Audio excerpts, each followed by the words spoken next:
ഇരുത്തം അഅകുലു കമാ യഅകുലുൽ അബ്ദ് വഅജ്ലിസു കമാ യജ്ലിസുൽ അബ്ദ്. അടിമ ഇരിക്കുന്നത് പോലെ, ഞാൻ അടിമയാണ്, അള്ളാഹുവിൻ്റെ അടിമയാണ്, ഞാൻ അടിമയാണ്, അടിമകളിരിക്കുന്നത് പോലെ ഞാൻ ഇരിക്കും എന്ന് പറഞ്ഞാൽ വിനയത്തിൻ്റെ അടയാളമാണ് പറഞ്ഞത്.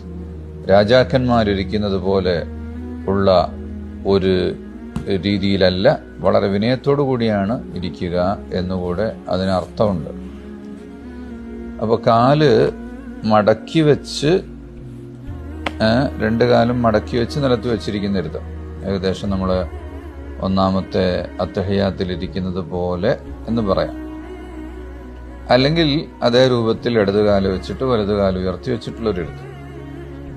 മറ്റൊന്ന് അഹനാഫുകൾക്കിടയിൽ കാണാറുണ്ട്, കാൽപാദത്തിലിരുന്ന് ഒക്കിച്ചിരുന്ന് അങ്ങനെ ഒരിരുത്തവും ചിലപ്പോൾ അവർ അങ്ങനെ സുന്നത്തായിട്ട് അങ്ങനെ ഇരിക്കുന്നതും കാണാം.